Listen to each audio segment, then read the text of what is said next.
session has to do with preparing your students for audition. And some of you have been through it before. The students who you recommend from your sites to attend the 5-week summer performance program, they go through the college's audition and interview process. Also, if they are seniors and they've applied to the college, they go through the audition and interview process. In the case of seniors, we use the score from their regular college audition. We use that score also to help us select them for the 5-week summer performance program during the senior year. I'm gonna call Jeff Billingsley out because he needs to hear this. This is really important. So you could do that when they're your friends. He's out there gabbing. But this is going to kind of be in two parts. One part deals with the audition itself so that your students know what to expect. We'll have an opportunity to ask the audition conductor, Sean Skeet, I'll tell you a little bit about him in a minute, questions that you may have concerns about. And then after Sean conducts a mock audition, he's going to conduct a mock audition with actually Nick Perez, who is he was a longtime City Music student and now is in his first semester at the college on full scholarship. So obviously he already went through the process and did well. Actually, a few years he did well. Sean Skeet is the assistant chair of our ensemble department. But he's not only the assistant chair of the ensemble department, he is a former City Music student. He was from the very first cohort of City Music students, back before we had all our year-round programming, when the college just decided to give out a handful of scholarships to the summer performance program, which even predated me. It was like a year before I came. So Sean has firsthand knowledge about, in particular, the urban students that we deal with. Many of us are from urban centers. He's sensitive to many things that he himself had to go through, even though they didn't have the audition process like it is now back then. So I've asked him to conduct this mock session. He's also an incredible drummer, very active. And he did a gig for me last Thursday, and they were all very happy. Not too happy, not doing it. Yeah. They were happy. They're like, you can't make it? Sean Skeet? Oh! No. You don't have anything to worry about. But anyway, so I'm going to invite Sean and Nick to proceed from here, and I'll just kind of moderate along. The second part, I did want to tell you, I lost my thought. The second part, Lynette Gittens, whom you all know, our director for operations and enrollment for the Boston office, Lynette's going to help you to know how you get to the point of auditioning with Sean. Because there's procedures and there's paperwork. I got an email from a student from Pittsburgh the other day asking me directly, you know, can they do an audition? Can they this? Can they that?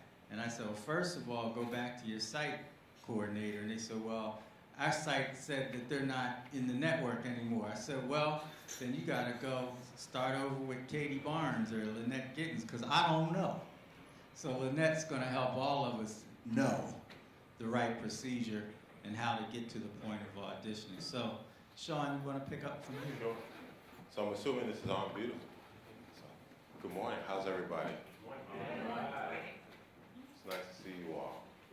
So Nick has volunteered to work with me on doing a mock audition, and he's really nervous, which is great, actually, because he was trying to talk me, into like helping him relax, and I wasn't helping him. But I actually appreciate the fact that he's on the spot. Although he's accepted, he's here at Berklee. He's doing fine. He's a talented musician. But it's good that he has that nervousness because many of the students that come to do the auditions, typically, they're really nervous. They don't know what to expect, and there's 2 or 3 faculty members or chairs sitting in the room that they don't know, and they walk into the room and we're greeting them and they're like, okay, what am I gonna do? So the first step in that process, obviously we would introduce ourselves and we interact with the student, try to get them comfortable and as relaxed as possible, You okay? All right. So he's gonna play what we would call a prepared piece. The students would have opportunities, whatever they're working on in their high school band or in their private lesson or in their jam band or garage bands or church band at home, they would bring that piece and they could play with an accompanying track, or they could bring a group of musicians. Sometimes they bring a rhythm section with them, or keyboard player, guitar player, or sometimes if it's a pianist, they would actually play an unaccompanied solo or guitarist. So they have options on how they present themselves. So I put him on the spot and I said, just play something we're gonna walk through as though you're doing like your prepared piece, but it's actually prepared piece. But, all right? So nice meeting you, Nick. So where are you from? From Boston. Okay, wonderful. So what are you gonna play for us today? I'm gonna play They're Never Being a Lead. All right.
Got a scholarship. No.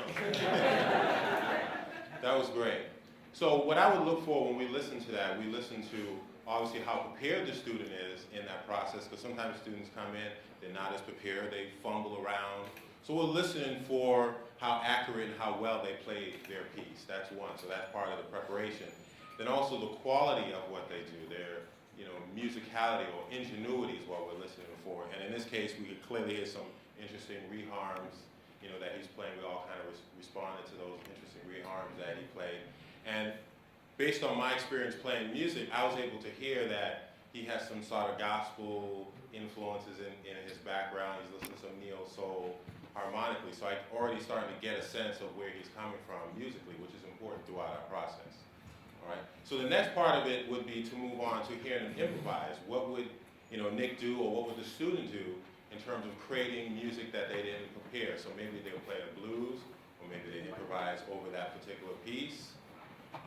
In the case of maybe a vocalist, we would have them, maybe we'd play like a little 2/5 vamp for them, or maybe a blues.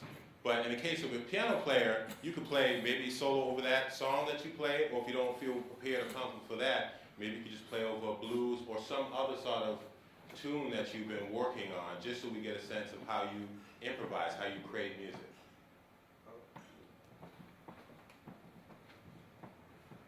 You're doing great, by the way. I just want to tell you that.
So sometimes when the students, I forgot to mention when we go into the improvisational component, sometimes we allow their band to stay. Sometimes they have a rhythm section with them in some cases.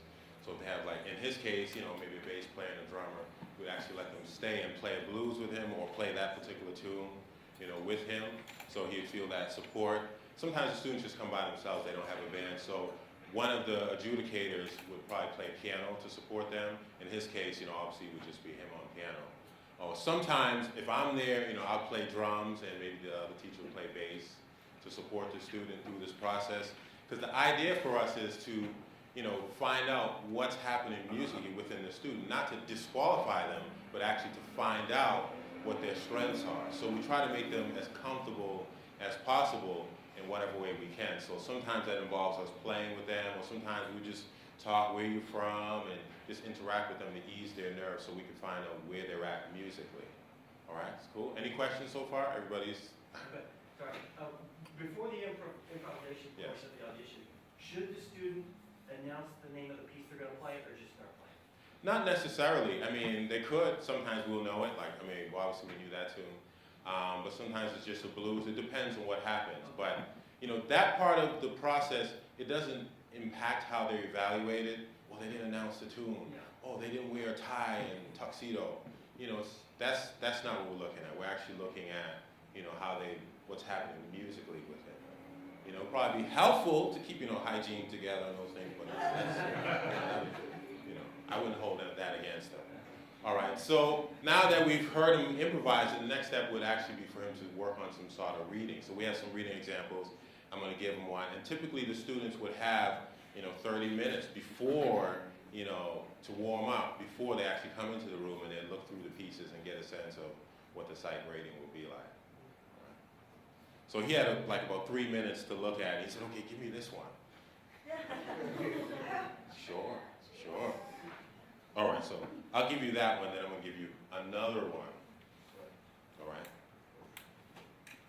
So you're not seeing this, but this is a 3/4 piece that's basically one line, single line. There's no chords involved, a 3/4 piano piece.